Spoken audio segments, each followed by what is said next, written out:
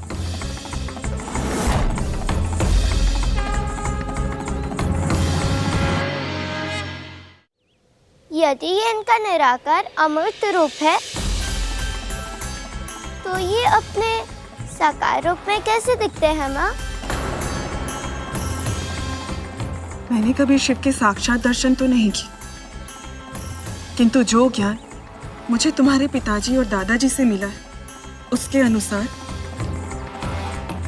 अन्य सभी देवी देवताओं से एकदम भिन्न है। यायावर का जीवन जीते। क्या हुआ माँ? आप रुक क्यों गई? सती, सती यहाँ जो कुछ भी हुआ, मैंने तुम्हें शिव के बारे में जो कुछ भी बताया, तुम इसे फिर कभी नहीं दोहराओगी, और अपने पिताजी के सामने तो बिल्कुल भी नहीं, समझी? अर्थात मैं पिताजी को शिव के बारे में कुछ भी ना बताऊं? ऐसा क्यों माँ? बहुत छोटी हो सती, इन सब बातों को जानने की कोई आवश्यकता नहीं है अभी। तुम बस इतना जान लो कि तुम्हारे पिताजी को इस घटना के बारे में बिल्कुल भी पता नहीं चलना चाहिए, अन्यथा उन्हें बहुत दुख पहुंचेगा। पर माँ, सती तुम्हें मेरी सौगंध, तुम अपने पिताजी के सामने शिव की चर्चा तक नहीं करोगी, कभी भी नहीं।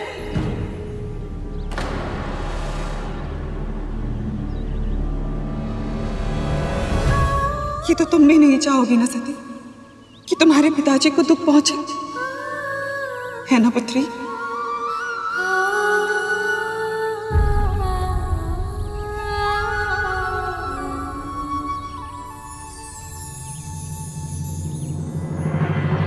तो क्या देवी सती ने प्रभु महादेव की भक्ति त्याग दी प्रभु? हम चाहे कितना भी प्रयास कर लें, परंतु नियति ने जो हमारे लिए निर्धारित किया है वो होकर ही रहता है। और माता सती के साथ भी वही हुआ मूषक जी, जो उनके लिए नियति ने निर्धारित किया था।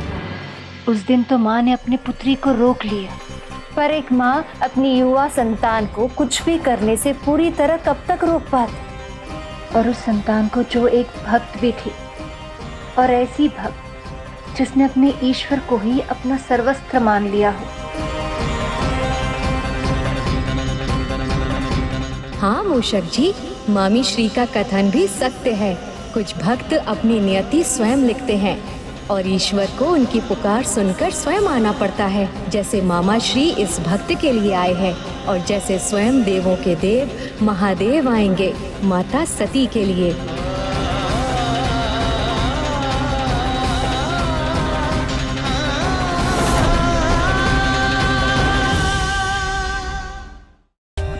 For more updates, subscribe to our channel, click the show links and enjoy watching the videos.